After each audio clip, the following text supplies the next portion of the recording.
to my channel. My name is Yemisi Obey, and on this channel, we study the Word of God, we simplify it and make it part of our daily living. And today, I just want to encourage you with Matthew 7:7. I know it's a popular verse. I mean, what happens when God seemed not to be answering your prayers? And I'm not talking about the prayers you prayed last night. I'm not talking about the prayer you prayed last week. I mean, if there's something you've been asking God for and you've been praying about it years after year, and you're just looking up to Him, you're having faith, you're holding strong, and it just seems like God is not listening, I want you to know, please do not give up, do not lose hope.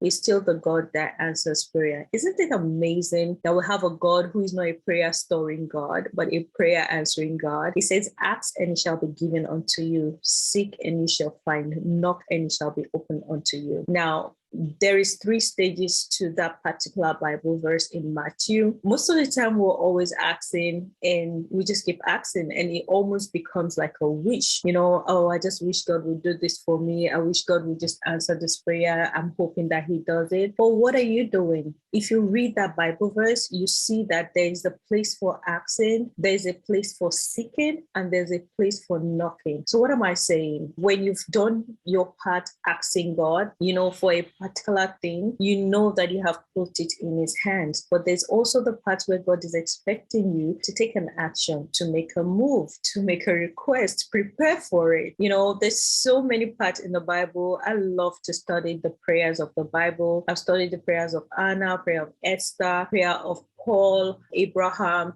And every time when these people go to God about a thing, they take action in regards to that step. Now, let's take the story of Esther as an example. When Haman had decided and manipulated the king into destroying the whole people of Judah, and Mordecai had told Esther what the situation was, we see in that story that Esther went ahead to have a 3-day fast, not only to seek the face of God. I'm sure she also took the time away from all the felicity of the palace to think about what decision to make. I still do not believe it was God that said, oh, my daughter, as you have sought me now, what I want you to do is go to the king and say this and act like that. Yes, she prayed, but I believe she may have prayed for wisdom as to how to handle the situation, what step to make. And we saw how she approached the situation, and in the end, it came in the favor of the Jewish people. If she had ignored, like her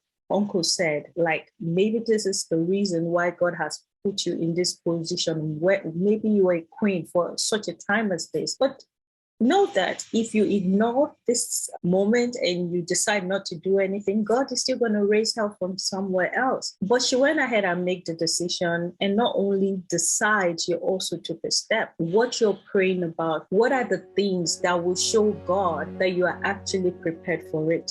What are the things that would show God that you really desire this thing, that you're prepared for it? I heard a story years ago about a farmer who, from the look of the weather, he knew that if something doesn't happen, if a miracle doesn't happen, then his crop was going to be in problem, and the harvest that season was not going to be good because it wasn't raining enough. And he has planted the seed, he has prepared the farm, everything was good to go. Of course, he was wetting the farm with irrigation, but it wasn't just enough. He needed rain, and he went to pray. Early in the morning, he got up, went into his farm, and went to pray.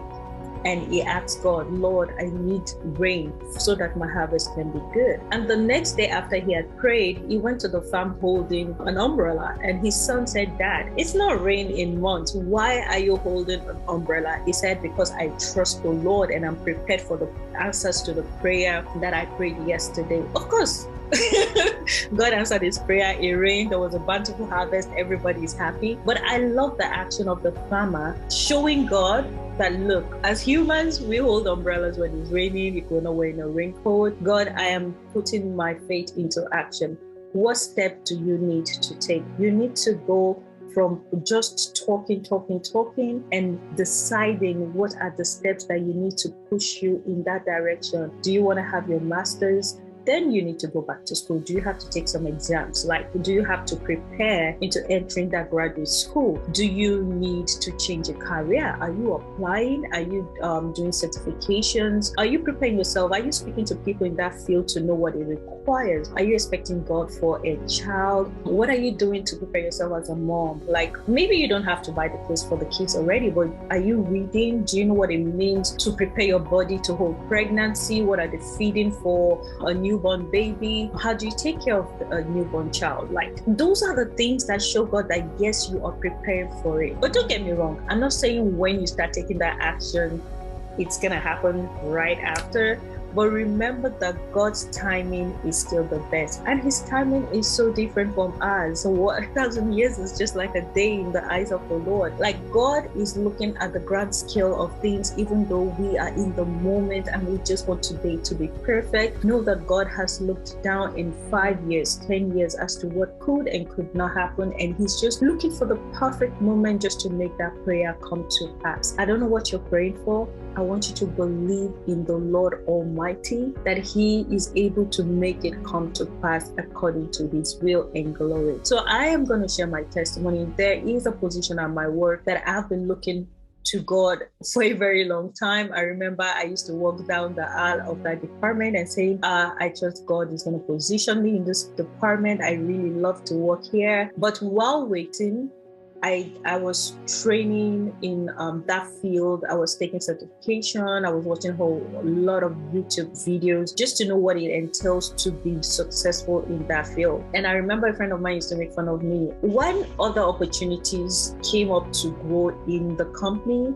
I would take it. For me, it was just about learning and adding, upskilling my skills and get better in it. And if another opportunity opened up, I would apply again. And it felt like a lot of moves and a lot of learning, but I was just taking everything in. And I remember there was a time when the opening for that department came up. I applied and I was denied that position. I felt so bad. I felt so horrible, but I didn't give up hope.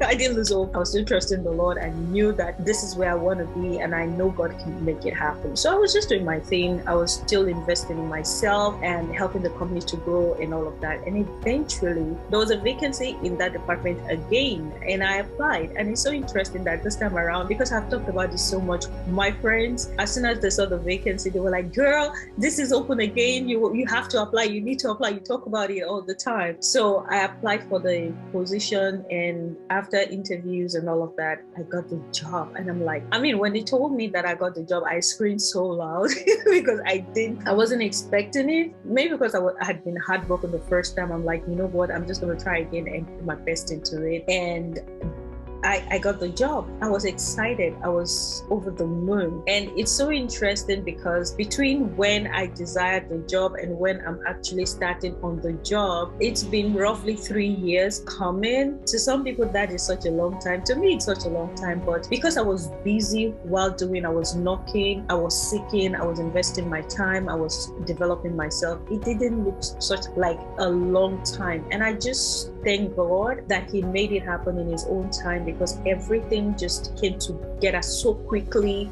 The job, I had to start immediately.